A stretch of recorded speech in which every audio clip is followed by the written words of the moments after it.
Bonsoir à tous, heureux de vous retrouver pour un autre numéro d'Afro Night, un numéro qui sera consacré à un rappeur qui répond au gentil et joli nom de Cliff. Bonsoir Cliff. Bonsoir. Merci beaucoup d'être avec nous pour ce numéro.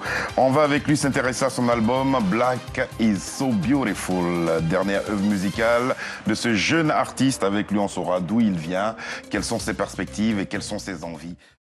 Votre définition du hip-hop? Hip-hop, pour moi, c'est pas un style musical, c'est un courant qui allie différents styles musicaux ou différents modes vestimentaires ou différentes façons de penser. Et à un moment précis dans ma vie où j'ai vu c'était quoi le hip-hop, je voyage un peu, j'étais en Suède et j'étais seul en fait. J'étais parti pour faire un showcase et voir des amis. Je demandais des fois des choses à des gens dans la rue, je parlais pas leur langue et tout. Et les personnes qui me répondaient le plus, justement, c'est les personnes qui étaient plus casquettes, hein, c'est les gens qui étaient dans cette culture. Donc le hip-hop, c'est quelque chose qui permet de casser certaines barrières. Donc qu'ils soient blancs, chinois ou je sais pas quoi, à partir du moment où ils parlent cette langue, eh ben, ils regardent plus les gens de haut. D'accord. Vous parlez de voyage, vous voyagez beaucoup, vous êtes allé jusqu'au Mexique, vous avez fait pas mal de premières parties. Pourquoi vous voyagez autant? Je voyage pour m'enrichir et j'ai fait différents showcases au Mexique, aux États-Unis parce que j'ai des connaissances là-bas. Des connexions. Des connexions. Dans le milieu. Ouais. Et j'essaie de ne pas me limiter à la France justement. Donc pour moi, les distances, c'est relatif. Donc j'essaie d'aller partout où est-ce que je peux aller.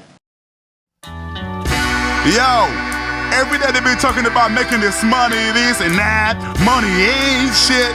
It's bullshit, nigga. Tous les jours, on va courir après le fric. Man, check this out, man. It's the brand new Cliff. C'est le nouveau Cliff.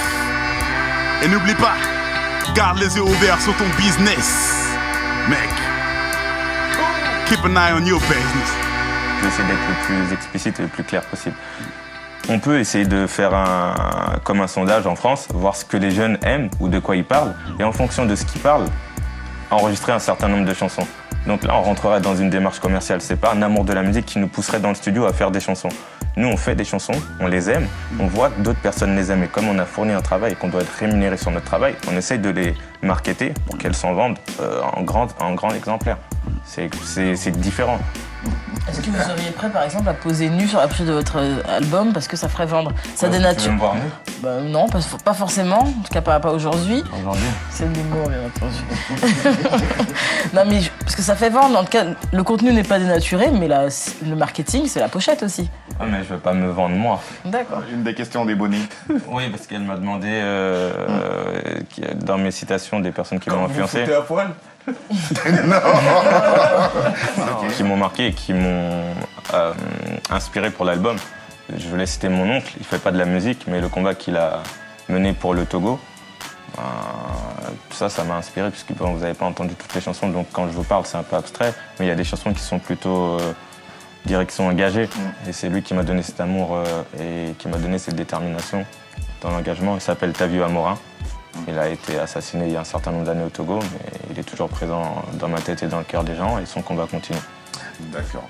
Foolish, c'est le premier extrait de cet album. Il a clippé cette chanson. On va voir la chanson et on revient discuter avec lui sur ce plateau. Cliff.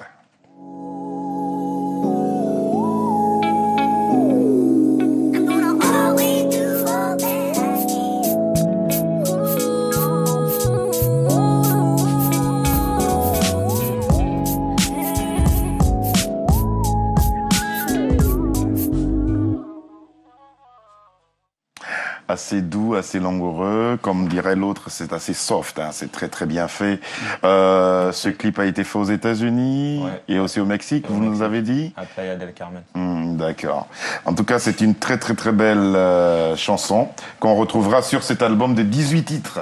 Comment on peut écouter cet album? Cette chanson, déjà, on peut l'acheter sur iTunes, Fnac, Virgin, toutes les plateformes de téléchargement légal. Et Bonnie? Alors, le clip est très bien fait. Au-delà de la mélodie de la chanson, les images sont très belles. La mélodie, c'est ma petite sœur, je voulais faire un petit big up. Oui, bah, elle a une très belle voix, Astrid. En tout cas, elle aurait mérité d'être ici aussi avec nous, parce qu'elle a une très jolie voix. Votre métier vous permet de faire de belles images, parce que c'est un peu votre travail, ça aussi. Je travaille dans l'audiovisuel. visuel, dans la post-production. Vous avez monté le clip, vous avez tout fait ou pas? Pas tout seul, j'ai une équipe, on est plusieurs et on a tout fait. Ça aide énormément d'être rappeur, parolier, d'avoir une sœur qui fait les chœurs et en plus de pouvoir monter son... Ce qui aide le plus, c'est d'être motivé, engagé et déterminé. Après, tu peux faire tout ce que tu veux. Christiane. C'est quoi justement votre philosophie, votre dicton pour faire marcher, carburer? Il n'y a pas de limite. Sky is the limit. Producteur, pas que de mes titres, donc il travaille aussi. Produisez d'autres artistes aussi. Ouais, ça m'arrive. En fait, comme c'est sur des compilations, j'ai pas plusieurs artistes, mais j'ai un répertoire avec plusieurs titres. J'en ai produit beaucoup. Fashion glamour, donc tenue correcte exigée, donc pas de baggy et pas de casquette.